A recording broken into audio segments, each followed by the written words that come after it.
Hello once again. Well, what have I got here? This is two Mainline Jubilee Class locomotives. The LMS one is Leander and the British Railways one is Orion. This is the last two of the 6 locomotives that somebody said me to have a look at. And, being mainline locomotives, they could be a bit of fun and games. Leander appears to work, but I'm not going to whack it around the track because being a mainline locomotive, I really want to have a look at it before I run it properly in case I crack the axles or something. Orion doesn't work at all. Let's power on. It does absolutely nothing. So let's get onto the bench and see what's going on. So I thought I'd look at Orion first of all, the British Rail one, seeing as it's a total non-runner at the moment. Looking underneath, there's a screw front and back, and a couple of screws in the underframe there. So we'll remove these 2 screws. This one, is that out? Okay, and let's see what we've got. Oh, no, it's not coming out. What's the trick here? Ah, okay. Alright, so we've got the big split chassis carry on. So why is this not working? So let's get some power here and see if we can get anything to happen. Nothing. Ah, a little twitch there. So something is stopping the current getting through to the motor, or I think what's more likely is something is shorting somewhere. Okay, let's take this underframe off and see what horrors lie beneath. And get this one out. This one I think is a little over tightened. Or maybe even stripped. Let's go straight to the bigger screwdriver. No. Up. Oh dear. I think we're going to have to drill that one out. There we go. Blimey. Right. See, it'll come out now. There we go. So the gear axle does have a split in it. But the wheels aren't turning. Let's get into the motor. Just carefully. Joing, because it's like a wee jack in the box. Right. What do you think is going to happen? Both brushes fall out? One? None? Both of them do. Right, I don't think I have to take the cylinders off. I think I just pull these. And then it all just kind of comes apart like so. And then we can get the wheels out. Blimey. Right, okay, now we're cooking. Something is happening. I wonder if these 2 screws are touching each other. Let's just ease this one off a bit.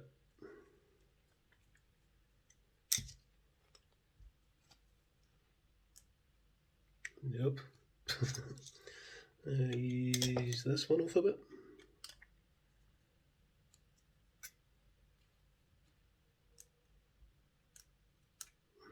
Interesting. Is it that one?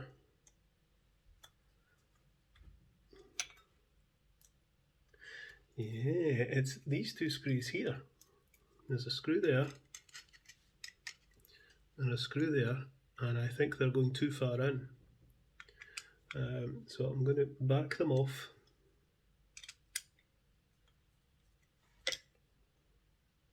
I'm sure it'll all hold together fine. And there we go, there's no short. Let's just tighten this one back up.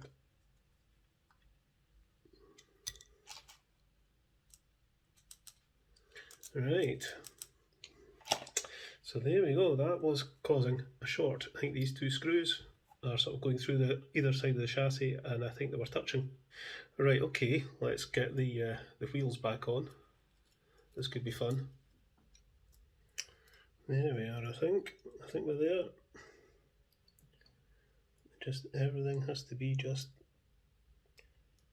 right there. I think that's that. I think I've got it. It wouldn't be the first time that I've thought of trapped one of these little springs, but in just getting the clip on, it's gone, and that was that. Never to be seen again. Let's see if this goes. Yes, there we go.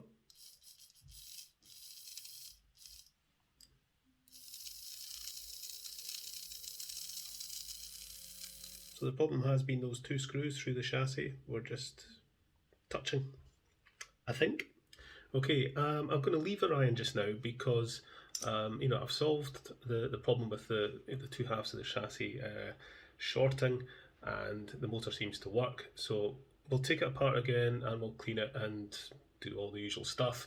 It just leaves the one problem being this crack in the gear. It's actually not that bad. It's probably glueable, to be honest with you. The wheels aren't moving, so I will speak to the owner and see what they want to do about that, if they want to pay for parts or if they just want me to glue it.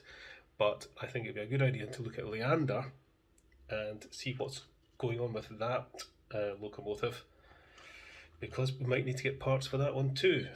So Leander, well, at least we know this one actually runs, but I really want to get a look at the axles and give it a service, see if there's anything untoward going on. And I'm not liking the look of this screw. Actually, it looks a bit stripped.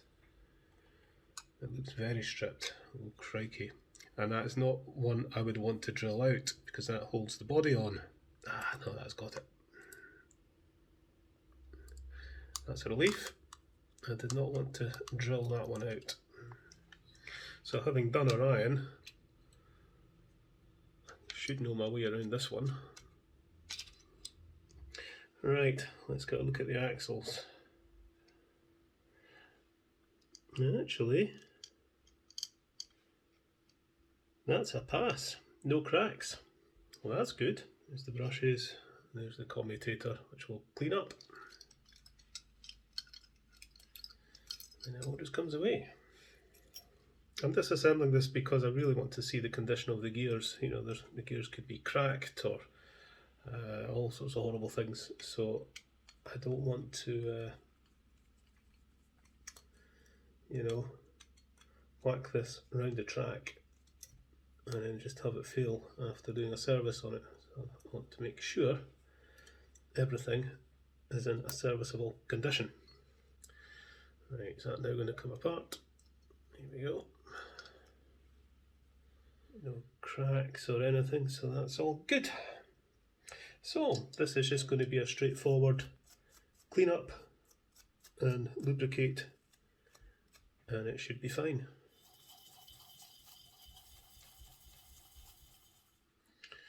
And that is good as new. We're going to put some oil in that bearing there. Some grease on there for the gears.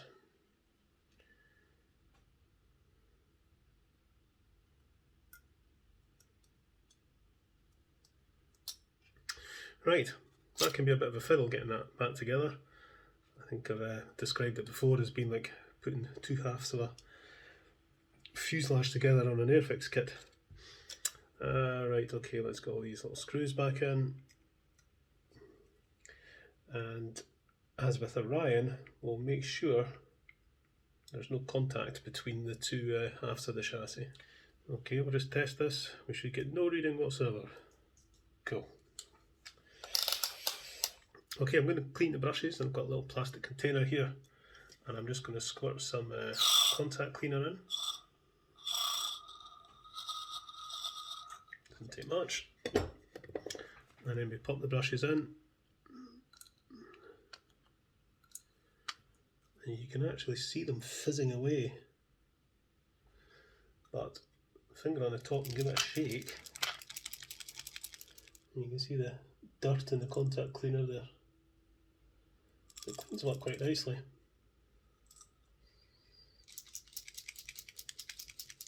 Giving them a good soak in a metal cleaner, or apparently brake fluid's quite good for this as well. I haven't tried that.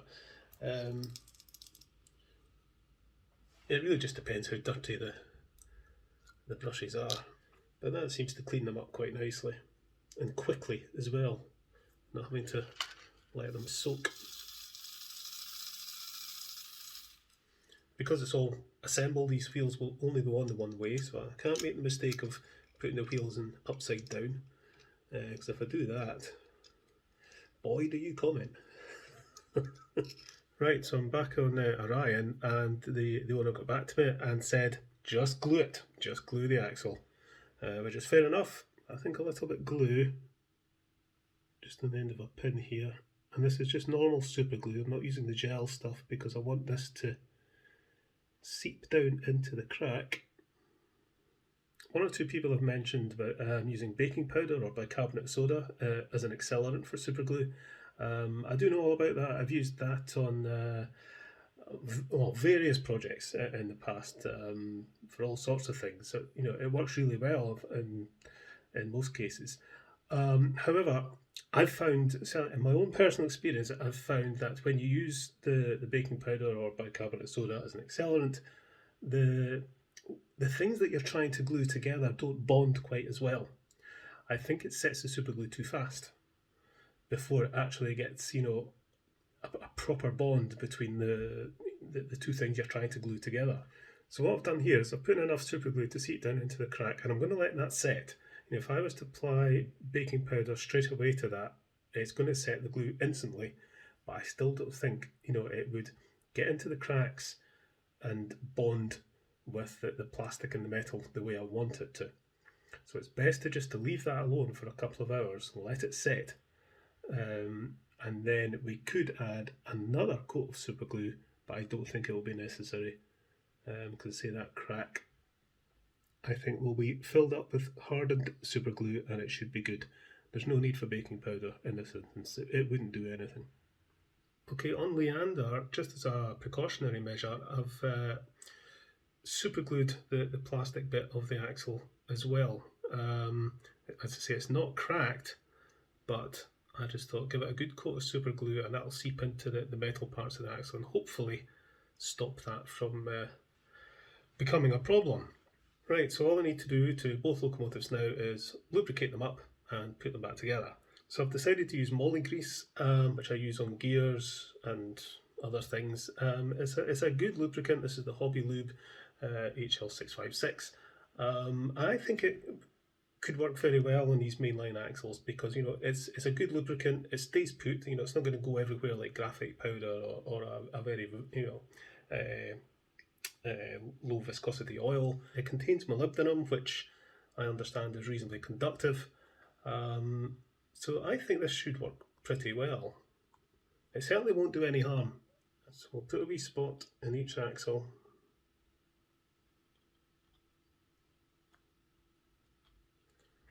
And we'll see how that goes. Okay, with the axles greased up, put the underframe back on.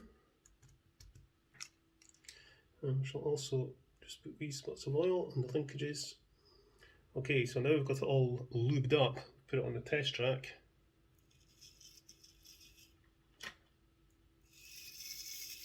It works.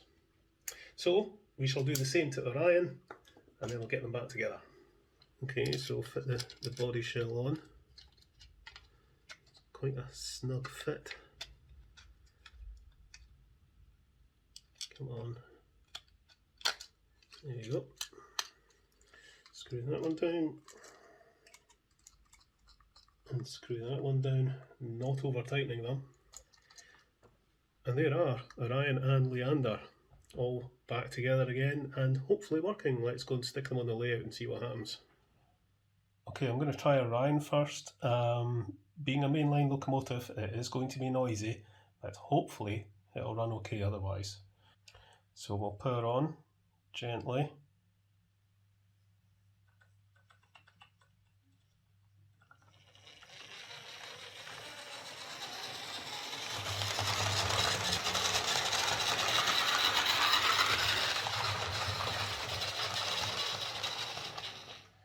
So there we are, Orion is running again. Running not too bad actually, apart from the noise. Right, let's try Leander. Okay, let's turn on the power.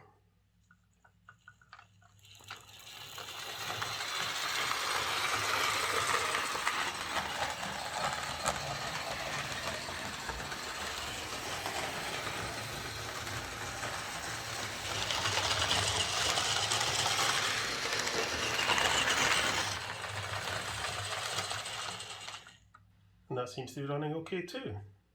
So that's these two Mainline Jubilees running again. Hopefully the owner will get some use out of them before those axles fail. It is probably a matter of time, but you never know. They might last a bit. Because otherwise they're running absolutely fine. A little bit noisy, but then they all are. So a few people have asked about how they can get locomotives to me for repair. This is tricky because I really need to set something up like a PO box or something, so I'm not going to be giving away my home address. I didn't mind when I just had a few subscribers, but I could be leaving myself open to all sorts if I just start saying, yeah, that's fine, here's my address, send me XYZ, so I need to be a bit careful. I'm sure you understand. But I'm going to look into that, and if I can set something up, then I will be more than happy to look at anyone's locomotive and see if I can get it going for them, because it's fun. Right, okay, catch you later folks.